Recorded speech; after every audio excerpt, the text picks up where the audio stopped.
Kita mulai tokoh ini. Saya tidak tahu kesan yang muncul di kepalamu apa tentang beliau Nasruddin Hoja. Tokoh ini yang jelas, yang pertama menyuruh kita hidupnya tidak tegang. Berhikmah iya, berfilsafat iya, mendalam secara makna iya, tapi santai saja, sambil senyum, sambil tertawa. Kalau kamu tidak percaya, Nabi itu sering tertawa. Di banyak hadis, bahkan ada beberapa hadis yang menyebut Allah pun tertawa. Lah kok manusia tidak bisa ketawa? Ya meskipun istilah Allah tertawa itu kan nanti ada beda pendapat. Kalau di kita yang Sunni ya pokoknya bila kaifa, tapi Allah tertawa. Kan ada cerita Allah tertawa, misalnya besok ada laki-laki terakhir yang keluar dari neraka menuju surga. Mungkin dia lihat surga dari jauh terus tertarik. Ya Allah, mbok aku dekat saja sama surga sudah senang. Ya sudah mendekat. Ya Allah, saya nggak masuk juga tidak apa-apa, nongkrong di depannya aja senang. Ya sudah, silahkan nongkrong. Ya Allah, kok enak ya di dalam surga, mbok saya masuk di pinggir-pinggir juga tidak apa-apa. Ya monggo masuk itu. Dan Allah ketawa lihat orang ini. Lu Allah aja ketawa. Ada ceritanya, ada hadisnya. Apalagi Nabi banyak. Nabi itu wajahnya saja dilihat menyenangkan. Kalau dalam bahasa hadis, Nabi itu profilnya basam. Basam itu orang lihatnya seolah-olah Nabi itu senyum terus. Dilihatnya itu enak. Jadi sebelum Nabi ngomong, ketemu Nabi saja itu orang rasanya enak, kayak disenyumi terus. Nah, kalau kalian kan mungkin ada di antara kita yang kebalikannya malahan. Nonton wajah itu pengen muntah. Ada yang gitu, nesunan, ngamuan, itu kan tidak enak. Kalau Nabi basam. Oke, kepada siapa saja. Makanya orang Islam harus bisa ketawa. Jangan ngamuk terus. Saya ngutip sedikit itu sebenarnya ada di pengantarnya Nasruddin Hoja. Saya lupa profesor yang nulis, tapi itu diambil dari kitabnya Abu Hayyan At-Tauhidi, Al-Bashair wa Dakhair. Jangan engkau jauhkan dirimu dari mendengar sesuatu tentang kejadian sederhana yang lucu-lucu. Jadi kalian nonton yang lucu-lucu tidak apa-apa, nonton komedi tidak apa-apa. Sebab termasuk juga yang lucu-lucu dalam hidupmu. Hidupmu itu lucu, banyak yang lucu. Cuma kamu membacanya terlalu serius. Sebab bila engkau tidak mau memperhatikannya, pemahamanmu akan picik dan watakmu menjadi kurang tanggap. Kalau kamu tidak bisa menangkap betapa lucunya hidupmu, katanya Abu Hayyan, kamu kurang peka terhadap hidupmu. Hidupmu itu lucu, ngapain kamu stres? Ngapain kamu sumpek? Itu lucu. Tidak lulus-lulus ujian, lucu. Ya kan? Kemudian apalah diputus pacar, jane ya lucu. Wong masih pacar aja diputus, kamu kok nangis sampai segitunya. Lah malah enak kamu bisa nyari lagi, nambah pengalaman. Kalau kamu nangis itu jane ya lucu. Banyak yang lucu-lucu dalam, apalagi coba kamu baca peristiwa-peristiwa politik hari ini itu jane lucu. Cuma barang lucu itu kamu kok ketemu malah marah, harusnya kan ketawa. Tapi hari ini orang membacanya jadi marah-marah. Katanya Abu Hayyan bilang, kau tidak mampu menikmati segarnya komedi, segarnya humor, segara kelucuan, awan kelabu kehidupan yang serius bahkan menghancurkan dirimu. Wah, susah. Merengut terus juga hidupmu akan hancur. Tidak enak. Wong kita oleh Allah diizinkan, diberi kesempatan hidup di dunia ini kan untuk bahagia, untuk senang. Masa Allah nyuruh kita sumpek, nyuruh kita sengsara? Kan enggak. Gembiralah.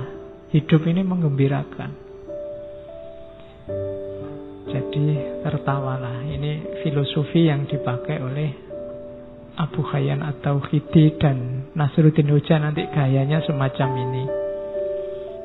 Makanya saya sebut Muslim alternatif. Sekarang citranya Islam itu citra kebanyakan citra keras.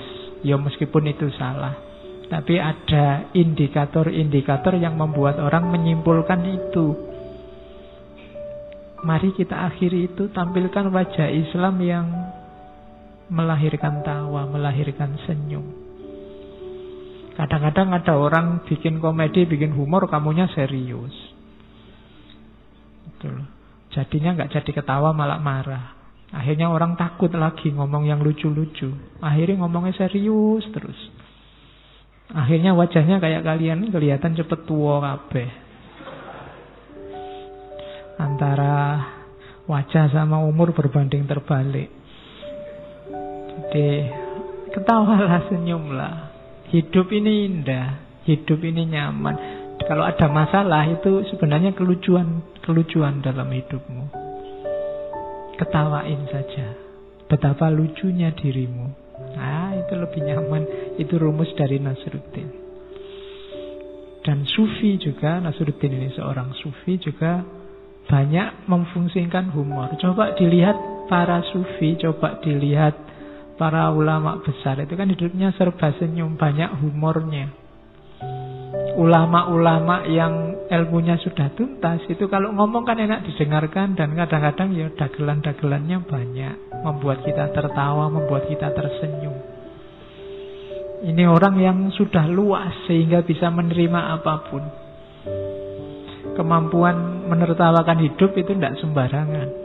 Wong Quran sendiri sudah ngasih isyarat kamu, innamal hayatud dunya lahwun wa laibun. Kehidupan dunia itu hanya sendaguro. Sendaguro itu kan harusnya melahirkan ketawa, walaibun, dan permainan, dolanan. Jangan serius-serius. Kan sudah dibilang gitu. Cuma kita tertipu. Wong ini cuma sendaguro kok kita serius. Sampai tawuran, sampai pukul-pukulan, bunuh-bunuhan. Salah rumus berarti hidup kita. Ayo pakai rumus yang benar. Kalau permainan, ya posisikan sebagai permainan. Kalau sendagurau, posisikan sebagai sendagurau. Bahkan dalam dunia sufi, humor ini ternyata perannya banyak, mainnya banyak.